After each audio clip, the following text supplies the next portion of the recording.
Sonic Colors is my favorite Sonic game, even despite its shortcomings, which we'll get into later. It is not because I think it's the best Sonic game like in my past review. I grew up with this game, so it holds a special place in my heart. Despite this fact, I will try and give a fair and honest review. So let's see what Sonic Colors is all about. The first thing you may notice when booting up the game is this little wisp. Wisps are basically the Sonic version of a Mario power-up. They will grant you several temporary abilities that will help you traverse the levels quickly, and other times not so quickly. My favorite has to be the Cyan Wisp, which turns you into a laser.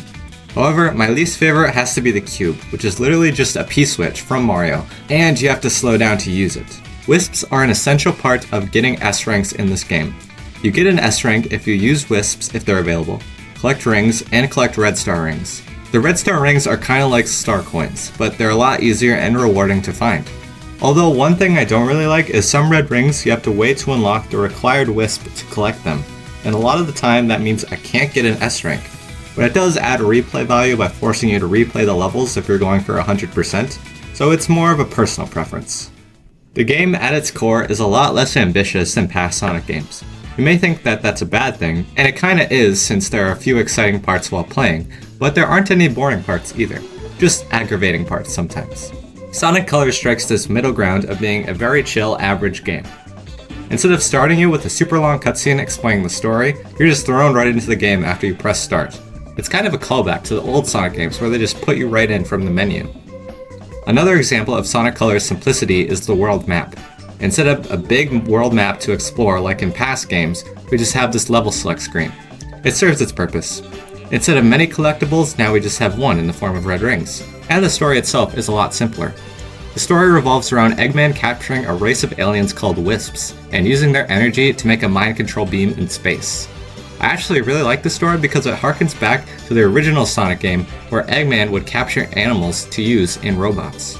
I normally would really like the story used in Sonic Colors, but the execution of it is pretty horrendous in the form of the dialogue in Sonic Colors' in-game cutscenes.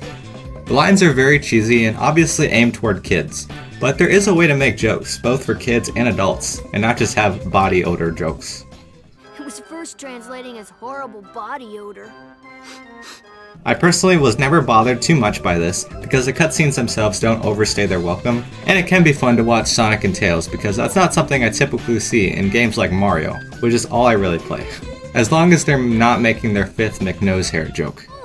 To find Baldy McNosehair, of course. Despite the in-game cutscenes, that opening cinematic is all I need to get into this game. The song in the cinematic is so perfect for Sonic. The whole thing just radiates the coolness of Sonic and gets me hyped up whenever I watch it. Speaking of songs, can we talk about the music? Because oh my goodness, this is my favorite original soundtrack from a game ever. The game takes place in space, so you'd think there'd be a more melancholy stuff like in Super Mario Galaxy. But this game brings the rock, funk, and electronic vibes. You got tracks like Tropical Resort filled with funk that fits the futuristic resort in space theme so well. Then you got tracks like Aquarium Park filled with Japanese instruments that represent the Japanese-inspired water world you're running through. And then there's Terminal Velocity.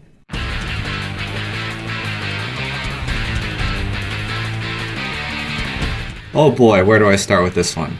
So first of all, the name is perfect. The setting for this level is that you're running down a space elevator at Mach speed to escape the chaos that's ensuing behind you, hence Terminal Velocity. Everything is on the line. This is the last moment. It's all or nothing right here. And the music conveys that perfectly. It's got that funk from Tropical Resort, guitar from Asteroid Coaster, and synths from Starlight Carnival. And that's why Terminal Velocity is my favorite Sonic level.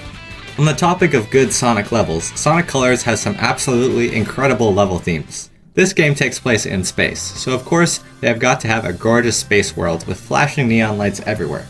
But there's a lot of variety on each planet.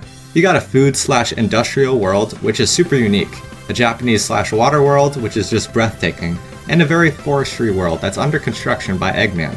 Super cool stuff, and there's always something to look at in the background. The level design itself is good, for like half the game. The bigger levels are what you expect from Sonic. High speed, 3D action, and sometimes 2D platforming. You got levels like Sweet Mountain Act 2, where you're climbing a burger tower, to levels like Planet Wisp Act 1, where you're running through a half nature and industrial world. Levels like these are fast-paced and fun to run through a couple times. But not all levels are great, especially in the latter half of these worlds. You got levels like Sweet Mountain Act 4, where it's just pushing switches the whole time. And levels like Aquarium Park Act 5, where literally all you do is bounce on a spring until the level's over. These levels are very un-Sonic-like, and it doesn't help that the controls are not suited for precise 2D platforming. Even with Sonic's double jump, he still feels more slippery than I would like. But as early as the 4th level, you start to notice that you've seen this level layout before. And yes, you are correct. Sonic Colors does the sneaky thing where they reuse layouts of levels with different enemy and block placements. They do this for every world, and it can get redundant playing basically the same level over and over again, just with another gimmick. But that's not all they did.